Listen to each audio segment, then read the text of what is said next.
Hey guys, today's video will be all about the elimination diet. We'll talk about what the elimination diet is, what results you can expect, and whether it is worth it for you. Essentially, an elimination diet involves removing foods from your diet that you suspect your body can't tolerate well. These foods are later reintroduced, one at a time, while you look for symptoms that show a reaction. The diet typically lasts 5 to 6 weeks and is especially useful for those with a sensitive gut or food intolerance. If you suffer from any food intolerances or sensitivities, you certainly aren't alone. It's estimated that between 2 to 20% of people worldwide suffer from a food intolerance, likely being on the higher end. The elimination diet has been used by registered dietitians for decades to help people rule out foods that aren't tolerated well. It is very effective at alleviating symptoms like bloating, gas, diarrhea, constipation, and nausea. There are a variety of different types of elimination diets, but I'd recommend only attempting one under the supervision of a medical professional. The most common type of elimination diet is divided into 2 phases, elimination and reintroduction. On the elimination phase, you start removing foods that you suspect trigger your symptoms. This is usually only for a short period of time, around 2 to 3 weeks. Do this for foods you think your body can't tolerate, as well as those that are notorious for causing uncomfortable symptoms. Examples of these include nuts, corn, soy, dairy, citrus fruits, gluten, pork, eggs, and seafoods.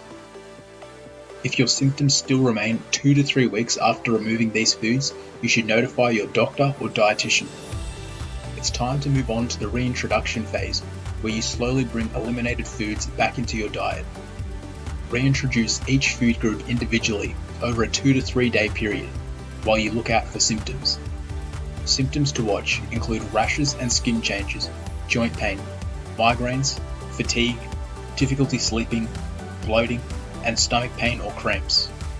If you don't experience any symptoms after reintroducing a food group, you can assume this food is okay for your system. Conversely, if you experience any of the negative symptoms listed above, you should remove that food from your diet and move on to the next one. The process shouldn't be too lengthy, taking around 5 to 6 weeks in total. Although the elimination diet can be quite restrictive, there is still enough variety to make some delicious, healthy meals. Foods that you can continue eating include most fruits, excluding citrus fruits, most vegetables, excluding nightshades, grains, including rice and buckwheat, meat and fish like turkey, lamb, wild game, and cold water fish, dairy substitutes like coconut milk and unsweetened rice milk, fats like cold pressed olive oil, flaxseed oil, and coconut oil, beverages like water and herbal teas, spices and condiments, including black pepper, fresh herbs and spices, and apple cider vinegar. Overall, going on the elimination diet can provide a ton of health benefits. It will likely help people reduce symptoms of irritable bowel syndrome and improve skin conditions like eczema. It can also help reduce chronic migraines and symptoms of ADHD.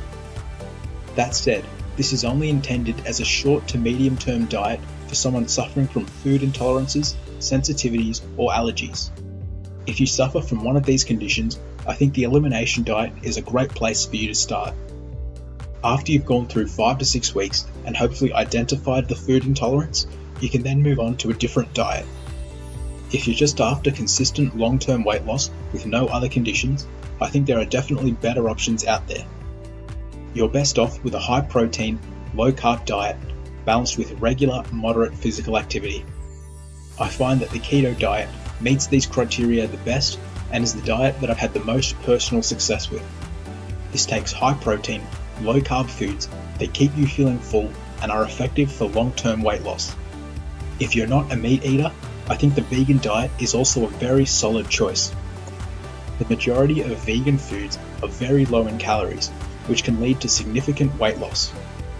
Combine this with regular physical exercise and you can easily lose a consistent 1 to 2 pounds each week. I'll leave a link to my favourite resources for both the keto and vegan diets in the description. If you enjoyed today's video, please drop a like, subscribe, or comment. Until next time, thanks for watching.